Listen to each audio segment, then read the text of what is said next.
Salve, salve, meus queridos amigos, sejam muito bem-vindos ao canal TQSP, o canal Tinha que Ser Preto.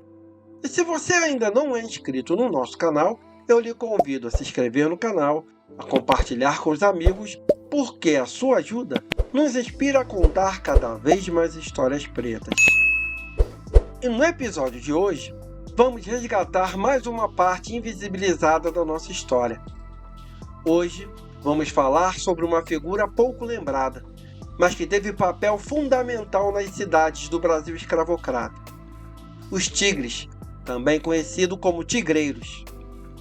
No Brasil do século XIX, a higiene nas cidades era um verdadeiro desafio. Nessa época, a maior parte das casas não contavam com banheiros, água corrente ou algum outro tipo de instalação sanitária.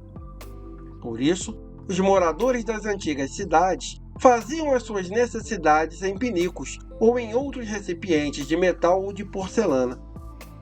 Esses objetos ficavam sob as camas ou em armário até a manhã seguinte, quando eram esvaziados em grandes tonéis que comportavam todos os dejetos dos moradores da casa. E quem era responsável por esvaziar esse recipiente, carregando urina e fezes humanas pelas ruas? Eram os tigreiros. Esses homens eram, em maioria, negros escravizados ou libertos, e realizavam um trabalho considerado humilhante, sujo e invisível.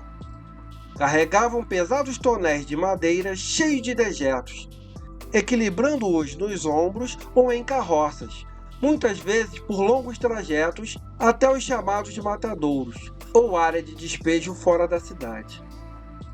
Mas por que o apelido Tigres? Os escravizados que trabalhavam com a coleta e o despejo de resíduo humano eram chamados de tigreiros devido às manchas que se formavam em seus corpos, semelhantes às listras de um tigre, resultado do contato com fezes e urina. Como esses trabalhadores não tinham nenhuma proteção, os excrementos respingavam e manchavam suas roupas e seus corpos, principalmente as pernas e as costas. Essa designação surgiu do trabalho árduo e da condição degradante que eram submetidos, com a sujeira se acumulando em suas roupas e peles durante o serviço. Assim surgiu o termo, usado de forma pejorativa e racista pela elite urbana.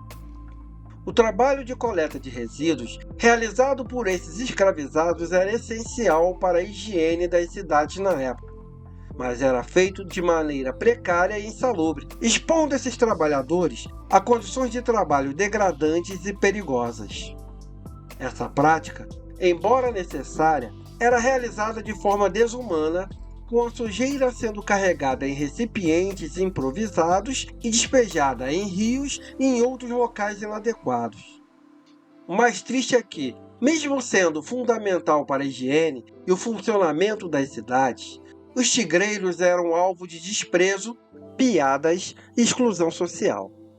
Eles só podiam circular em determinados horários, geralmente de madrugada ou no começo do dia, para não incomodar os olhos e os narizes sensíveis da população branca.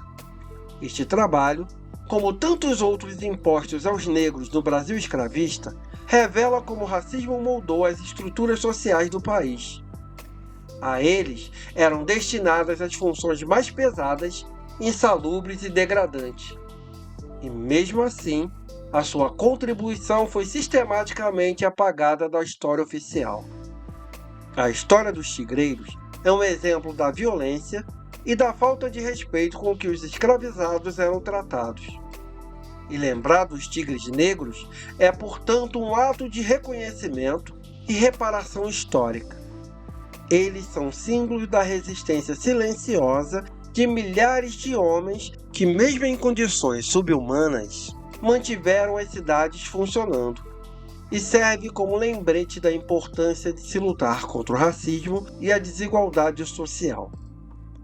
E se hoje você tem acesso a esgoto, à higiene e à limpeza urbana, lembre-se que por muito tempo essa tarefa foi feita às custas da dignidade e da força dos corpos negros. E se você gostou do episódio de hoje, que falou um pouquinho sobre os tigres, então eu lhe convido a se inscrever no canal, a compartilhar com os amigos, ativar as notificações, a comentar os nossos vídeos e a nos seguir nas redes sociais.